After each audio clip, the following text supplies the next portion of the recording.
அஸ்ஸலாமு அலைக்கும் வரஹ்மத்துல்லாஹி வபரகாத்துஹு. அன்புக்குரிய சகோதர சகோதரிகளே, நோன்பினுடைய காலத்திலே ரொம்பவும் கவனிக்கப்படக்கூடிய ஒரு நேரம் என்ன நேரம் என்றால் இஃப்தாருடைய நேரம், நோன்பு திறக்கக்கூடிய நேரம். உள்ளபடியே பாக்கியமான நேரம் அது. பெருமானா ஸல்லல்லாஹு அலைஹி வஸல்லம் அவர்கள் அதை ரொம்ப சிலாகித்து சொன்னார்கள். நோன்பாளிக்கு ரெண்டு சந்தோஷம். ஒன்று, அவர் நோன்பு திறக்கும் பொழுது சந்தோஷம் வரும். ஆமாம் தானே? பகலெல்லாம் பசித்து தாகித்து அல்லாஹுக்காக வேண்டி பொறுத்து நம்முடைய அவயங்களை நம்முடைய உணர்ச்சிகளை எல்லாம் கட்டுப்படுத்தி வைத்திருந்தோம். அந்த நோன்பு திறக்கிற நேரத்தில் அந்த தண்ணி எடுத்து குடிக்கும் பொழுது, அந்த பேரிச்சம்பழத்தை எடுத்து வாயில் வைக்கும் பொழுது, அல்லாஹ் அக்பர், அந்த மகிழ்ச்சிக்கு ஈடு இணையே கிடையாது. அந்த சந்தோஷம், அந்த குடலில் போய் அந்த தண்ணி விழும் பொழுது வரக்கூடிய சந்தோஷத்துக்கு ஈடு இணையே கிடையாது. ரசூலுல்லாஹ் சொன்னாங்க, அந்த நேரத்தில் ஒரு சந்தோஷம் வருது. இன்னொரு சந்தோஷம், அந்த நோன்பாளிக்கு நோன்புக்குரிய கூலி இருக்குல்ல, அந்த கூலி அல்லாஹ் கொடுப்பானல்ல, அந்த நாளில் அந்த கூலியை பார்த்து அல்லாஹ், நான் வச்சு நோன்புக்கு யாரெல்லாம் நீ இவ்வளவு கூலியவா தந்திருக்கிற, இம்புட்டு அதிகமான நன்மையவா எனக்கு கொடுத்துருக்க என்று அவன் சொக்கி போய் விடுவான். ரசூலுல்லாஹ் சொன்னாங்க, இந்த ரெண்டு சந்தோஷமும் நோன்பாளிக்கு அல்லாஹ் தர்றான்னாங்க. எனவே அன்பர்களே, நோன்பு திறக்கிற இஃப்தார் சமயம் ரொம்ப ரொம்ப முக்கியமானது. அந்த நேரத்தில் என்ன செய்யணும் அதை தான் இந்த காணொலி நான் சொல்ல போகிறேன். நிச்சயமாக தொடர்ச்சியாக பாருங்கள், உங்களுக்கு சிறந்த பலன் கிடைக்கும் என்று நான் நம்புகிறேன். அன்பான சகோதரர்களே, நோன்பு திறக்கும் நேரம் என்பது திக்ருக்குரிய நேரம், துவாவுக்குரிய நேரம், சலவாத்துக்குரிய நேரம், இஸ்திக்ஃபாருக்குரிய நேரம். ஆனால் பெரும்பாலும் நமக்கு எப்படி கழியுதுன்னா, கஞ்சி எடுக்கிறது, கஞ்சி ஊற்றுறது, வீட்டில் வடையை போடுறது, அதை சுடுறது, இதை சுடுறது என்று அந்த கடைசி நிமிஷம் வரை அதிலேயே நம்முடைய நேரம் கழிஞ்சு போயிடுது. இன்ஷா அல்லாஹ் இப்படி ஒரு செயல் நாம் கடந்த ஆண்டுகளிலே செய்திருந்தால் இந்த வருடம் கொஞ்சம் மாற்றிக்கொள்வோம். குறைந்தபட்சம் நோன்பு திறப்பதற்கு ஒரு 10 நிமிடத்திற்கு முன்பாவது நாம் நம்முடைய முசல்லாவில் அமர்ந்து விட வேண்டும். பெண்களாக இருந்தால் வீட்டில் அமர்ந்து விட வேண்டும். ஆண்கள் பள்ளிக்கு வருகை தரக்கூடியவர்களாக இருந்தால் உங்களுடைய இடத்திலே நீங்கள் அமர்ந்து விட வேண்டும். குறைந்தபட்சம் நான் சொல்வது, குறைந்தபட்சம் 10 நிமிடத்திற்கு முன்பாவது. 6:30க்கு இஃப்தாருடைய நேரம் என்றால் 6:20க்கெல்லாம் நாம் நம்முடைய இடத்திலே அமர்ந்து துவா செய்ய வேண்டும், தஸ்பீஹ் செய்ய வேண்டும், திக்ருகள் செய்ய வேண்டும், குறிப்பாக இஸ்திக்ஃபார் செய்ய வேண்டும். என்ன துவா செய்யலாம் அப்படின்னா, பரந்தப்பட்டு துவா செய்யணும், எல்லாத்துக்கும் துவா செய்யணும். சமீபத்தில் ஒரு நண்பர் எங்களுடைய பள்ளிக்கு வந்தார். அவர் ஒரு சகோதர சமயத்தை சேர்ந்தவர். அவருக்கு என்ன ஆசை அப்படின்னா, மசூதியை வந்து பார்க்கணுன்னு ஆசை. மசூதி என்ன நடக்குது பள்ளி வாசலுக்குள்ளே, இந்த பாய்மார்கள்லாம் தொப்பி போட்டு டெய்லி மசூதிக்கு போயிட்டு வராங்களா, என்ன செய்கிறாங்க உள்ள, அவர் வந்து பார்க்கணுன்னு ஆசைப்பட்டார். அவரை ஒரு சேரை போட்டு உட்கார வச்சு, நீ பாருங்கள் இங்கே என்ன நடக்குதுன்னு பாருங்கள், நாங்கள் என்ன வணக்கம் செய்கிறோன்னு பாருங்கள் அப்படின்னு ஒரு பார்க்க வச்சவங்க. அது ஒரு வெள்ளிக்கிழமை நாள். பொதுவாகவே வெள்ளிக்கிழமை காலையிலே, அது சிறப்பிற்குரிய ஜும்மாவுடைய நாள் என்பதனாலே சூரா யாசின் ஓதி எல்லா மக்களுக்கும் பொதுப்படையாக துவா செய்யக்கூடிய வழக்கம் தமிழகத்திலே பல பள்ளிகளிலே இருக்கிறது. சில பள்ளிகளிலே வியாழன் இரவு செய்வார்கள், வேறு சில பள்ளிகளிலே வெள்ளிக்கிழமை காலையில் செய்வார்கள் ஃபஜருக்கு பிறகு.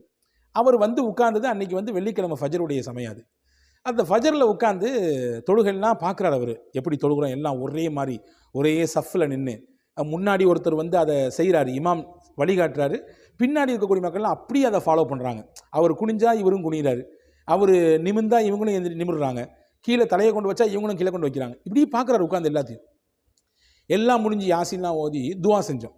தமிழில் துவா செய்யும் பொழுது, நம்முடைய மொழியில் நாம் கேட்கும் பொழுது பலதரப்பட்ட விஷயங்களை சேர்த்தானே கேட்போம். எல்லாருமே அப்படி, எல்லா இமாம்களும் அப்படி தான் கேட்பாங்க. தனியாக சுயநலமாக யோசிக்க மாட்டாங்க பொதுவாக, இல்லையா? அப்போது எல்லாத்தையும் இணைச்சி கேட்கும்பொழுது அவர் முடிச்சுட்டு வந்து சொல்கிறாரு, என்னப்பா இது, நீங்கள் இது நாள் வரை இப்படிலாம் ஒரு கூட்டு பிரார்த்தனை மசூதிக்குள்ளே நடக்குன்றதே எங்களுக்கு தெரியாது பாய். நீங்கள் எப்படி இப்படி எல்லாத்துக்கும் கேட்குறீங்க? உங்களுக்கு மட்டும் இல்லாமல் எல்லாத்துக்கும் பறந்துபட்டு எல்லா மக்களுக்கும், நாட்டில் இருக்கக்கூடிய நலனுக்காக வேண்டி, உலகத்தில் இருக்கக்கூடிய விஷயங்கள்லாம் நீங்கிறதுக்காக வேண்டி, எல்லா மக்களுடைய கஷ்டங்களும் போகிறதுக்காண்டி கேட்குறீங்களே, ரொம்ப எனக்கு ஆச்சரியமாக இருக்குது பாய். ரொம்ப நான் வந்து எனக்கு உடல்லாம் புல்லரிச்சு போச்சு பாய் என்று அவர் அப்படி நேரடியாக சொன்ன விஷயத்தை என்னுடைய நண்பர் அவரிடத்தில் கேட்டுட்டு வந்து நம்ம இடத்துல அதை பகிர்ந்து கொண்டார். நான் எதற்கு சொல்ல வரேன் என்றால், நம்முடைய துவா என்பது சுருங்கி இருக்கக்கூடாது, சுயநலமாக இருக்கக்கூடாது, எனக்கு மட்டும் இருக்கக்கூடாது, பறந்துபட்டு இருக்க வேண்டும், எல்லாத்துக்கும் கேட்கணும். ஏன்னா அதான நல்ல எண்ணம். அத்தீனு அந்நசீஹா, மார்க்க நமக்கு என்ன சொல்லி தந்திருக்கு? இந்த மார்க்கத்தை பின்பற்றக்கூடியவர் எப்படி இருப்பார்? இந்த சத்திய இஸ்லாம் என்பது எல்லாருக்கும் நலவை நாடும், யாரும் வம்பா போகணும், கெட்டு போகணும், வீணா போயிடும் நினைக்காது. இந்த மார்க்கத்தை பின்பற்றக்கூடிய நினைக்க மாட்டார். அப்படி எல்லாரும் நல்லா இருக்கணும், நானும் நல்லா இருக்கணும், அவ்வளோதான்.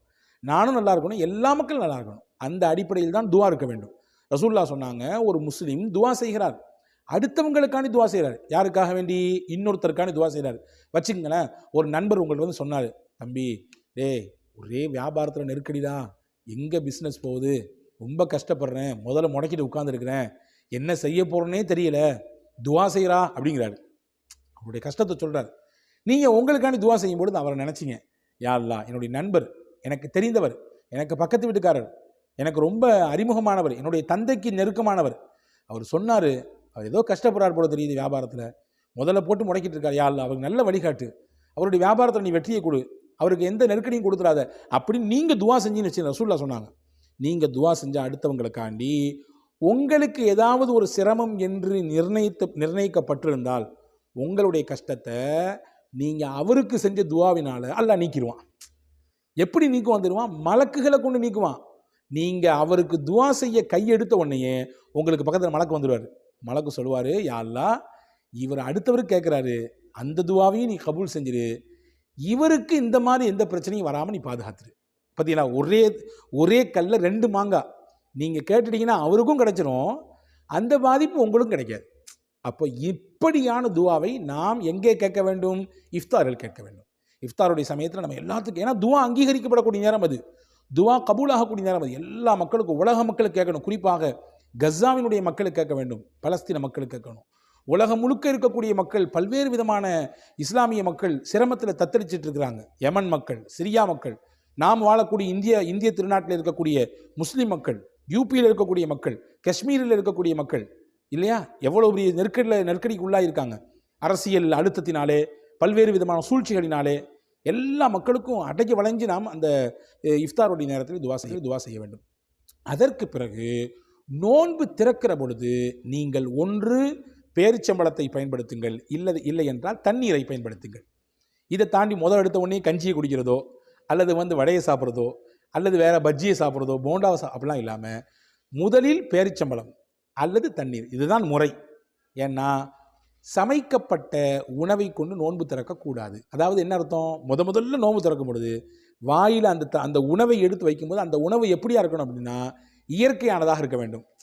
தண்ணி இயற்கையானது, பேரிச்சம்பழம் இயற்கையானது, இயற்கையாக வளர்ந்து உருவாகி வருது, அதை சாப்பிடணும். அல்லது பழங்கள் ஏதாவது சாப்பிட்டு கொள்ளலாம். சமைக்கப்பட்ட உணவை தவிர்ப்பது சிறப்பு என்று அறிஞர்கள் சொல்லித் தருகிறார்கள். எனவே அப்படி நாம் செய்ய வேண்டும். அதற்கு அடுத்து நோன்பு திறக்கக்கூடிய நேரத்திலே சொல்ல வேண்டிய துவா என்ன? உலகம் பெரும்பாலும் தமிழகத்திலே மஸ்ஜிதுகளில் எல்லாம் ஒரு துவா சொல்லித் தரப்படுகிறது. அல்லாஹும்ம லக்கசும் தூ வபிக்க ஆமன் தூ, அந்த துவா சொல்லி தருவாங்க. அபூதாவுதிலே ஹதீஸ் வந்திருக்கிறது, ரசூலுல்லாஹி ஸல்லல்லாஹு அலைஹி வஸல்லம் இப்படி துவா செஞ்சிருக்காங்க. அல்லாஹும்ம லக்கசும் தூ வ அலா ரிஸ்கிக அஃப்தர்து. இந்த ரெண்டு வார்த்தையை சொல்லி என்ன செஞ்சிருக்காங்க ரசூல் ஸல்லல்லாஹு அலைஹி வஸல்லம்? நாம் நோன்பை திறந்திருக்கிறார்கள் என்பதாக ஒரு ஹதீஸ் அபூதாவுதிலே வந்திருக்கிறது, வராமல் இல்லை. அந்த ஹதீஸை மையப்படுத்தி தான் நாம் என்ன செய்கிறோம் என்றால், அந்த நோன்பு திறக்கிறோடைய நேரத்தை அல்லாஹும்ம லக்கசும் தூ, யா அல்லாஹ் உனக்காக நான் நோன்பு வச்சேன், உன் மீது நான் நம்பிக்கையாக இருக்கிறேன், இப்போ நீ தந்திருக்கக்கூடிய ரிஸ்க்கு அதை கொண்டு நோன்பு திறக்க போகிறேன், அதான் இதனுடைய பொருள், இதை வைத்து நான் நோன்பு திறக்கிறேன் என்று சொல்லி நாம் நோன்பு திறக்கிறோம். இந்த துவாவையும் ஓதிக்கொள்ளலாம். இது ரசூல் ஸல்லல்லாஹு அலைஹி வஸல்லம் கற்றுத்தந்த துவா தான். இன்னொரு சில ஹதீஸில் வந்திருக்கு, ரசூல் ஸல்லல்லாஹு அலைஹி வஸல்லம் நோன்பு திறக்கும் போது ஒரு 3 வார்த்தையை சொல்லுவாங்க. ذهب الظمأ وابتلت العروق وثبت الأجر إن شاء الله. இதுவும் அபூதாவுதிலே வந்திருக்கிறது, தாரகுத்னியிலே வந்திருக்கிறது. சையதுனா உமர் ரலியல்லாஹு அன்ஹு ஹதீஸை பதிவு செய்கிறாங்க. ذهب الظمأ, தாகம் பறந்து போய்விட்டது. தாகத்தோடு நான் வறட்சியோடு இருந்திருப்பேன் பகலெல்லாம், தண்ணியை குடித்த உடனே தாகம் போயிடும், தாகம் பறந்து போயிடுச்சு. وابتلت العروق, எங்களுடைய நரம்புகள் எல்லாம் நனைந்து விட்டது. தண்ணி உள்ளே போன உடனே உடம்புக்கு ஒரு புத்துணர்ச்சி கிடைக்குதா இல்லையா? நரம்புகள் எல்லாம் நனைந்து விட்டது. வசபத்தல் அஜ்ரு இன்ஷா அல்லாஹ், அல்லாஹ் நாடினால் இந்த நோன்புக்குரிய கூலியும் உறுதியாகிவிட்டது. இந்த துவாவையும் ரசூல் ஸல்லல்லாஹு அலைஹி வஸல்லம் நோன்பு திறக்க சமயத்தில் ஓதிருக்காங்க என்று வந்திருக்கு. ஆக அந்த 2 துவாவில் எதையும் ஓதலாம், ஓதுவதின் வழியாக மிகச்சிறந்த பலன் உங்களுக்கு கிடைக்கும் என்று நாம் இதன் மூலம் தெரிந்து கொள்ள முடிகிறது. எனவே நோன்பு திறக்கிற இஃப்தாருடைய சமயத்தில் இதையெல்லாம் கவனத்தில் கொண்டு நாம் இஃப்தாரை அமைத்துக் கொள்ள வேண்டும். குறைந்தபட்சம் இதையாவது நாம் கையில் எடுப்போம், துவா செய்வோம். தேவையில்லாமல் அந்த நோன்பு திறக்கிற சமயத்தில் உட்கார்ந்து அவரை பற்றி இவரை பற்றி பேசிகிட்டு இருக்காமல், எதையாவது பற்றி நாம் அடுத்தவர்களை பற்றி பேசி கொண்டிருக்காமல், அல்லது சும்மா இருக்காமல் இந்த அமல்களோடு நம்முடைய இஃப்தார் இருக்குமே ஆனால் அது பயனுள்ள இஃப்தாராக இருக்கும் என்று நாம் உறுதியாக நம்புவோம். அல்லாஹ் ஜல்ல ஷானஹு வ தஆலா அப்படியான சிறந்த இஃப்தாரை நமக்கு தரட்டும், நோன்பை சிறப்பாகவும் செழிப்பாகவும் ஆக்கி தரட்டும். வஸ்ஸலாம், அஸ்ஸலாமு அலைக்கும்.